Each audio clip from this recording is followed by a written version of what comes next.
ಗುರುಭ್ಯೋ ನಮಃ. ನಮಸ್ಕಾರ ಶಿಕ್ಷಕರೇ, ನಾನು ನಿಮ್ಮ ಗುರುಜಿ ಮಹೇಶ್ ಭಟ್. 2026ನೇ ಇಸವಿಯ ಸಿಂಹ ರಾಶಿಯ ವರ್ಷ ಭವಿಷ್ಯವನ್ನು ತಿಳಿದುಕೊಳ್ಳಿ. ಸಿಂಹ ರಾಶಿಗೆ ಈ ವರ್ಷದಲ್ಲಿ ಸವಾಲುಗಳು, ಗುರಿಗಳು ಜಾಸ್ತಿ ಇರುತ್ತಂತಲೇ ಹೇಳ್ಬೋದು. ಇದರಿಂದ ಸ್ವಲ್ಪ ನಿಮಗೆ ಸಂಕಷ್ಟಗಳು ಕೂಡ ಜಾಸ್ತಿ ಆಗ್ಬೋದು. ಆ ಗುರಿ ತಲುಪೋದಕ್ಕೆ ಕೆಲವು ಸಮಸ್ಯೆಗಳು, ತೊಂದರೆಗಳು ಜಾಸ್ತಿನೇ ಆಗ್ಬೋದು. ನಿಮ್ಮ ಯೋಜನೆಯ ಪ್ರಕಾರ ಕೆಲಸಗಳು, ಯಾವುದಾದ್ರು ವಿಷಯಗಳು ಕೂಡ ಆಗದೇ ಇರ್ಬೋದು.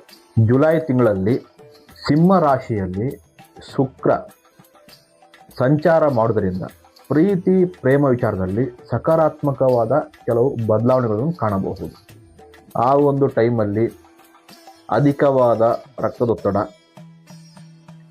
ಅಜೀರ್ಣಗಳು, ಹೊಟ್ಟೆಗೆ ಸಂಬಂಧಪಟ್ಟ ಕೆಲವೊಂದು ಕಾಯಿಲೆಗಳು ಉದ್ಭವ ಆಗಬಹುದು.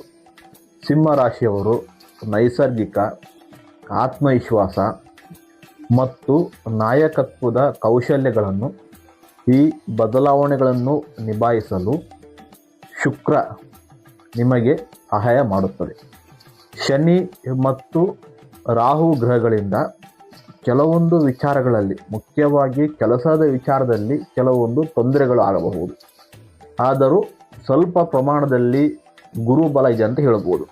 ಗುರು ಬಲದಿಂದ ದೊಡ್ಡ ಪ್ರಮಾಣದಲ್ಲಿ ಆಗುವಂಥ ಕೆಲವೊಂದು ಸಮಸ್ಯೆಗಳು ಸಣ್ಣ ಪ್ರಮಾಣದಲ್ಲಿ ನಿಭಾಯಿಸಿಕೊಂಡು ಹೋಗುವಂಥ ಬಲ ಗುರು ಬಲಕ್ಕೆ ಇದೆ.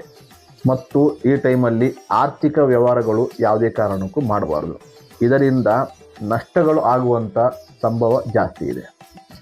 7ನೇ ಮನೆಯಲ್ಲಿ ರಾಹು ಇರೋದರಿಂದ ನಿಮ್ಮ ಸಂಗಾತಿಗೆ ಆರೋಗ್ಯದ ಸಮಸ್ಯೆಗಳು ಆಗುವಂಥ ಸಾಧ್ಯತೆಗಳು ಜಾಸ್ತಿ ಇದೆ.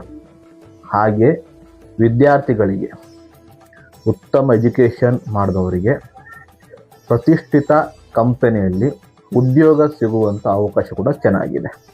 ಇದೇ ರೀತಿಯಲ್ಲಿ ಮುಂದಿನ ರಾಶಿಯಾದಂಥ ಕನ್ಯಾ ರಾಶಿಯ ಬಗ್ಗೆ ಸಂಪೂರ್ಣ ಭವಿಷ್ಯವನ್ನು ತಿಳಿದುಕೊಳ್ಳಿ.